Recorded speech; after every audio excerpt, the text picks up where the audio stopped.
640 KFI, more stimulating talk radio. Chris Baker with you this evening.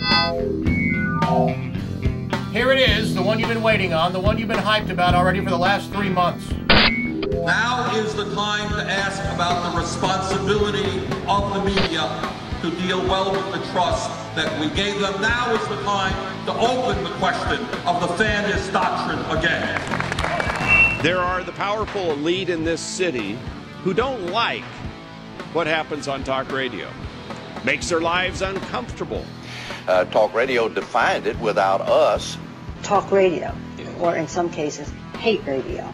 As the guy, you're always, you're thinking, okay, great, I have a kid, but I got to feed that kid for 20-something years, and I got to make sure he grows up and has some, character and is a good guy and saves the world and cures cancer and brings peace to the Middle East. So now let's add a bunch of politicians who want to take away my livelihood. You combine that with Islamo-fascists who want to kill every one of us, a gazillion illegal aliens who want to come in and alter the entire demographic of my country. So yeah, sometimes you lose a little sleep over that. Of course, but she doesn't, and that's really the important part. I'm the #1 lefty out there. None of these talkers here are as connected to the Obama camp as I am. No one's talking about the fairness doctrine except the conservatives.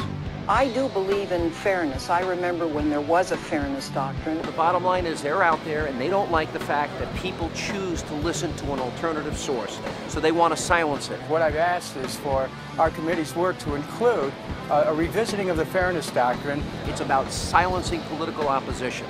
And so I'm saying that if they do that, they're silencing the voice of the American people. These pompous, arrogant, power-hungry politicians that have done everything they can do to smear our troops, undermine their morale, embolden our enemies.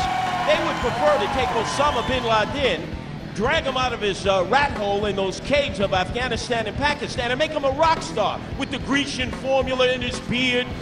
We are facing barbarians, throwbacks to the 7th century. There is no negotiating. There is no diplomacy.